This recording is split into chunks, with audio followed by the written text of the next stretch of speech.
Harp on Sports, The Bar, the podcast, audio, media, radio, and audio network. You know the drill. As always, follow, share, like, subscribe at Harp on Sports Twitter, at Harp on Sports Instagram, Harp on Sports, the Facebook page, harponsports.com. The Bar, the podcast, you can pick her up on Spotify, Apple Podcast, and Buzzsprout. I post the link all over the place. Follow me on Instagram, Twitter, and you get all those things. Okay, well, what do we have in store for you all in this edition? The 2021 NFL Draft in the rearview mirror, a little NFL Draft dynamics. Tebow's task is Tim Tebow talking about coming back to the National Football League, and an idea for vaccine vouchers now that we continue to take another step. What did we see? 100 million Americans fully vaccinated. 330 million Americans. We're never going to get to 100%, but I got an idea for the people that have already been vaccinated, and maybe to encourage people down the road to be vaccinated here who are still on the fence. Going to reward those that do it. Those that don't, you can just sit over on the sidelines, don't care. Those that do it, going to reward you. So some ideas to share with you coming up on that. All right, where to begin? Draft dynamics. The draft came, went. I don't do draft grades. I think draft grades are lazy. It's lazy media. How do I know? Good gracious. I remember a couple years ago when the Jaguars drafted Unique Ngakoue, nobody knew who he was. I'll give it a C. You don't even know who this guy is. Some of these guys are like, oh, you haven't seen a lot of the 75% of the guys that your team picked, you've never seen them play a game. Ever. When you watch games, how often do you pay attention to the offensive guards? You don't. You just don't. You don't. So, looking at this, I look at schemes when it comes to the draft. I look at plans. That's how I analyze drafts. Your plan. What was your plan? What was your scheme? What was your idea? Does it appear that you have a point? Or does it appear that you had a plan? Or are you just taking the most talented guys? Shad Khan, owner of the Jaguars, talked about that, the difference between this Urban Meyer, Trent Baalke era as compared to the Dave Caldwell, Tom Coughlin, going back, Gus Bradley, Doug Marrone era. They would draft the most talented guy. Okay, does that guy fit? Oh, doesn't matter. The most talented guy. Okay. Does he fit the culture here? Is he going to be happy here? Is he going to fit? Is he going to get along with his teammates? Most talented guy. We'll figure this out down the line. Well, you got to learn you got to know people. Knowing athletes, knowing guys and schemes are important, but you got to understand people. Got to understand people, how people get along, what's a problem, what isn't a problem. So I went through and looked at the Jaguars, the Dolphins, and the Buccaneers for the purposes of this discussion. Jaguars, Dolphins, Buccaneers. Okay? And here's a little note sheet. Jaguars, Trevor Lawrence, Travis Etienne, okay, slot, running back, quarterback. Okay, here we go. You have DJ Chark as a wide receiver from a year ago, still with the Jaguars. No problem at running back. Right? With Robinson there, you had a 1,000-yard back. Okay, offensive line. How'd this offensive line set up? Well, Cam Robinson's still your left tackle, right? Andrew Norwell still your left guard. Linder's still your center. Right guard, not 100% sure. I know it was a rotating position. We do know at the right tackle position, you have Jawan Taylor. So, Jaguars' offensive line's pretty much set. So when you see in the, third round, when they draft Walter Little, offensive tackle Stanford that didn't play last year, sat out year before, tore his ACL. When you look at this, what is this? Well, this is an offensive lineman, offensive tackle, right tackle. What can he do? You can kick him to guard. He can replace Andrew Norwell next year. Maybe he plays a little tackle this year. Cam Robinson, not exactly a healthy 100% of the time. So you've got your offensive line. The Jaguars came out in third round and said, you know what? We're going to have to replace some of these guys coming up here in the next few years. We're going to have to figure out something up front. Can't keep all these guys forever. All right, let's add some help on the offensive line. Let's build some depth here. Now, Walker Little, how will he fit in? He may start at right guard. He may not. But he gives you depth. He gives you a position that can slide in after maybe a year not playing. He hadn't been playing for 2 years. He can work his way back into it. Maybe next year at this time he is ready. Maybe he's not. But you added depth on that offensive line. Okay? Tyson Campbell at defensive back. And you can kind of see where you're going here a little bit with this, right? I don't know if Walker Little's going to be the future offensive tackle, offensive guard, but you've got your quarterback. You've got some guys up front that already can protect him. You got Cam Robinson's going in, his 5th year in the league. You got Jawan Taylor in his 3rd year in the league at the other tackle position. You got Linder in, his 7th year up the front as a center. You got Norwell in his 7th year. So you've got veterans up there that can protect him. And now you add a slot/running back that you can get the ball to. You already had DJ Chark. Chenault at the 1 receiver position. So now you've got something nice here a little bit. You had Walker Little as an offensive lineman. He's going to grow. These 3 are going to go. 3 of the first 4 pick raw offense. So the Jaguars plan, get your quarterback, put some guys around him. Put some guys around him. Here we go. So that was the plan there. And after that, I mentioned Tyson Campbell and Andre Sisco, corner safety. Jags are struggling at safety. It's one of the areas that they do have a couple of issues. I don't know what they're going to do going forward here, but the issue is now at defensive back, you got C.J. Henderson, who you used a top 10 pick on last year. Now you use the first pick in the second round on Tyson Campbell at the other corner. You just spent $48 million on Griffin at the other corner. There's where your dynamic is. What are you going to do with those 3 corners? We're going to be in nickel a lot. Well, then you used a top 10 pick on a nickel last year, or used the first pick in the second round on a nickel back this year, or you spent $48 million on a nickel guy in the offseason. One of those things don't make sense. The one question I'd have if I were the Jaguars is what's going on here at the defensive back position? What's going on at the corner position? What's going on? That's a straight-up depth move. That's a straight-up depth move with the first pick in the second round. When you needed help up front, passing on Barmore. And look, maybe he didn't fit in with what Urban Meyer wanted to do. I get it. And the Jaguars didn't address the tackle position until what? Jay Tuffle in the 4th round? So, again, that'd be the one question I have. C.J. Henderson, question mark. But you see the theme, and I'm okay if they go offense, defense, offense. That's fine. They had a theme. So, Jags, look, I get it. I get what they're doing. B+. No, I'm not giving grades. Again, it's ridiculous. How can you judge this? You know how many times I saw Andre Sisco and Jay Tuffle play? None. And 90% of the people doing the evaluations on these things, all the writers, you haven't seen them either. You just look, it's the eyeball test. All right, fine. I just look at themes. And the Jaguars theme, build the offense. Build the offense and depth on defense. What it was. It's what it was. So there you go on that front. The Buccaneers is all depth. The Buccaneers returning all 22 starters. And look, our station covers the Buccaneers. I brought it in as one of the first things I did when I got to Gainesville. Here's the truth about here's the truth about the Buccaneers. We brought everybody back. You never all stay healthy again. You never all stay healthy again. All 22 guys, it just doesn't happen. Not in this league. It doesn't. Now, that's why you had depth, right? That's why you had depth. If they had any little bit of a weakness, it was what? Offensive line at the beginning of the year. That ended up being a strength. Depth, a little bit of an issue at the linebacker position. What do I know about, was it Joe Tyron? Not a lot. Pac-12 guy. Didn't play in a lot of games last year. I think he's good. He's a good linebacker. And then Kyle Trask at the quarterback position, depth. You're training Tom Brady's heir apparent. If Tom plays 2 more years, there you go. Kyle Trask, you're going to get to learn from the best. Well, here's the only issue I have with that. Other than Jimmy Garoppolo, everybody that's learned under Tom Brady, who's good. The whole thing about Kyle Trask is to learn under Brady. Other than Jimmy Garoppolo, who learned under Tom Brady that went on to have success? I mean, success, not 1 year of fleeting success. Tom Brady's been in this league, 22 years now? Who played as a backup to Tom Brady that went on to have success? Ryan Mallett? Not too many guys. Does that mean Kyle Trask won't? No, but this whole thing that he'll get to learn under Brady. Come on, that's overrated.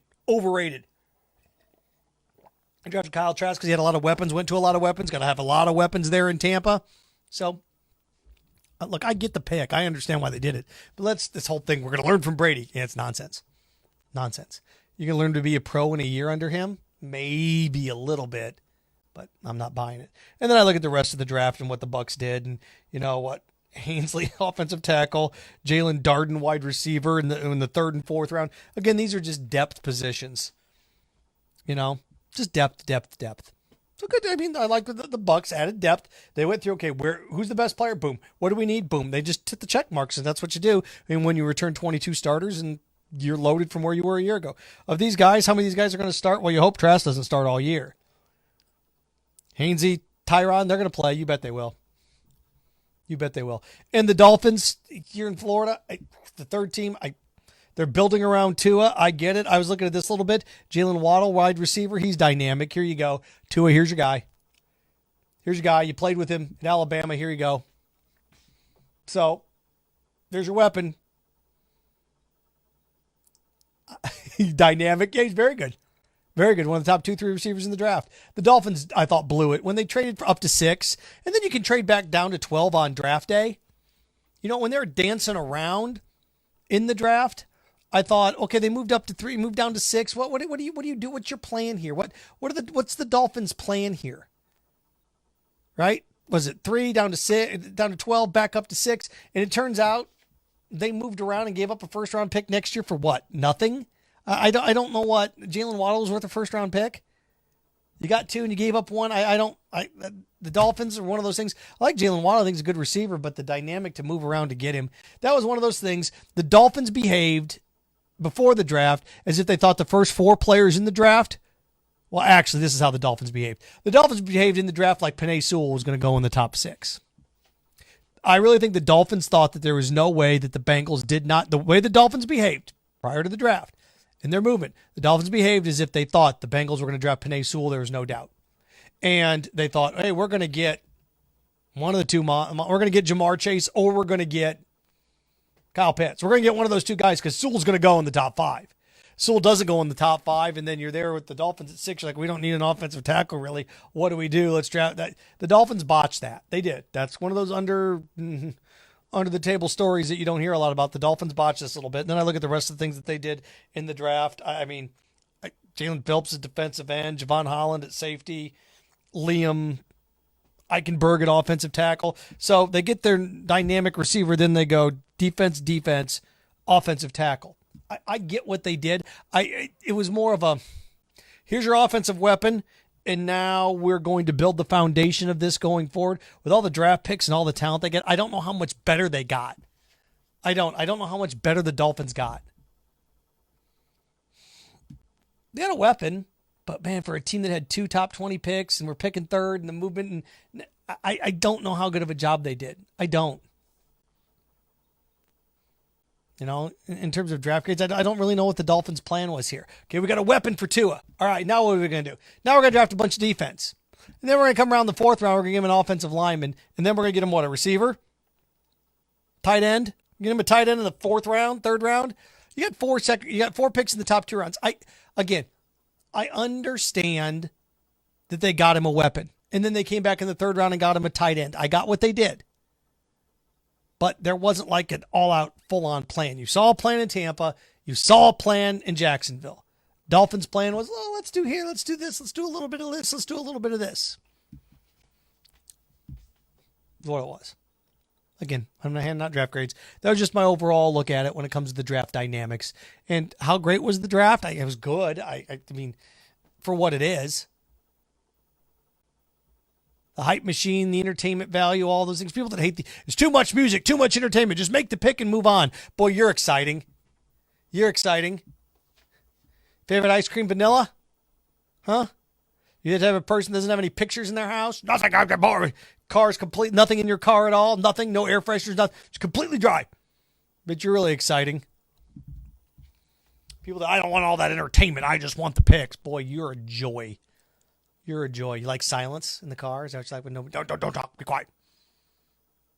So, people that, anybody that says, I don't like all this music, I don't like all this excitement, yeah, oh boy, you're all fun.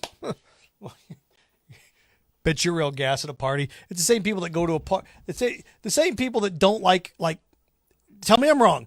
The people that don't like the entertainment and the pageantry of the draft are the same people that go to a wedding. They don't dance. They get all dressed up. They eat and leave. Oh boy, I'm glad you came. If I ever get married, which probably, if I ever do, I'm going to have a rule. If you're not on the dance floor by the 4th song, you can go. It should be a rule. If you're not on the dance floor by the fourth song at a wedding reception, you can go home. You're wasting everybody's time. So, anyway, there you go. A little draft dynamics. Tim Tebow is going to play. Maybe. For the Jaguars. Why? Here's my favorite thing about the Tim Tebow can be a tight end.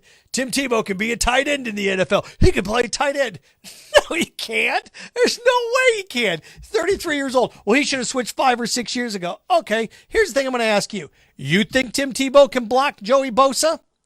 You think Tim Tebow can block Nick Bosa? Do you think Tim Tebow can block Aaron Donald? Do you think he can block? Do you think for 1 second,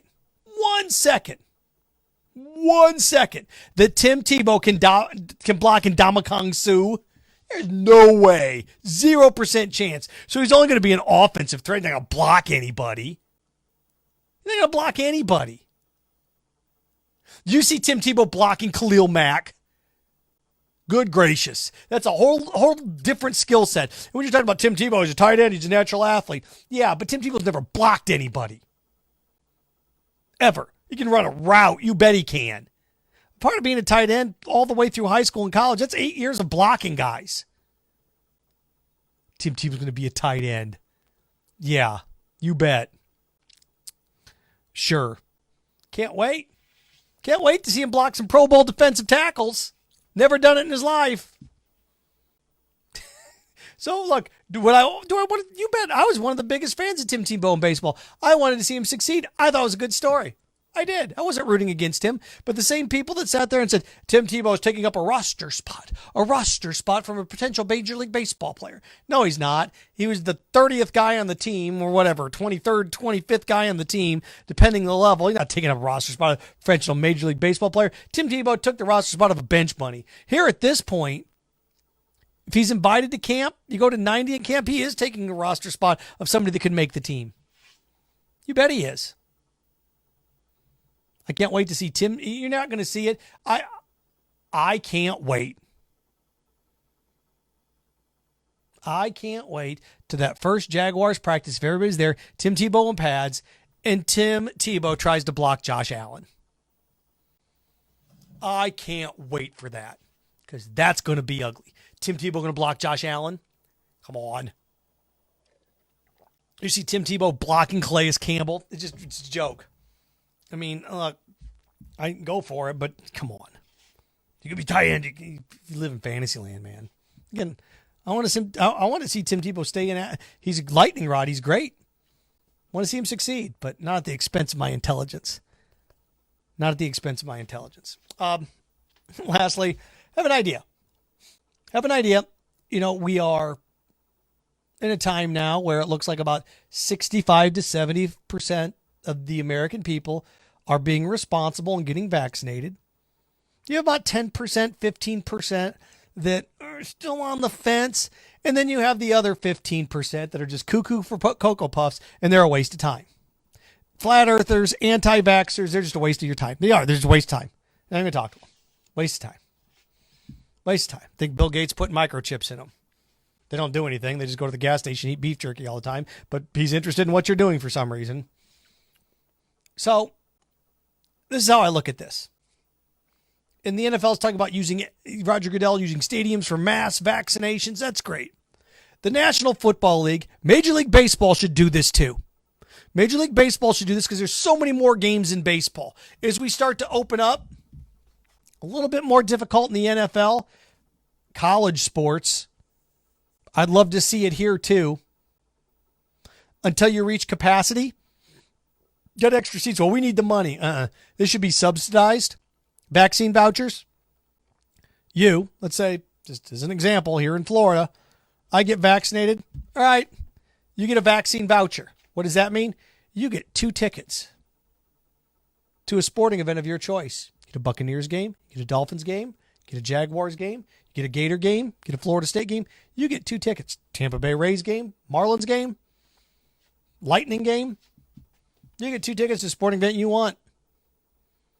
You have season tickets? Fine. What's the value of those tickets? $40 each? $50 each? Fine. You get a $100 voucher for the gift shop, MLB.com, NFL.com. That's what you get. I'd like to see vaccine vouchers. You get vaccinated, we're going to reward you. The 30, and maybe that gets that 15%. I don't know. Maybe it gets that 15%. Because about 65% is going to get this. The bottom 15%, you have no shot at reaching them. Maybe that 15%, 65 to 80%, they can push us over the threshold. Get that 15%. Vaccine vouchers. You want 2 tickets to a Gator game? You get to go to a Gator game. You get vaccinated, that's what you get. Well, what about all of us that have been vaccinated? Well, it applies to all of us. We're going to run out of tickets. Not everybody's going to go football game, gang. Some people are going to go to a hockey game. Some people are going to want to go to a basketball game. Now, look, I get it. I even forgot the Orlando Magic. That's how it's going to work. You're going to get 2 tickets. We can't get you in this year. We'll get you in next year. Oh, by the way, first come, first serve on this. If you got vaccinated early, you get to go first. It's your reward for doing it. We're going to get you vaccinated. I really think you can get 15% of Americans get vaccinated if they get 2 tickets to a sporting event. I do. And the bottom 20%, 15% that are going to reap the benefits once we all get vaccinated here in about 5 months and go out, those people I'm not even dealing with those people anymore. Waste time, waste space.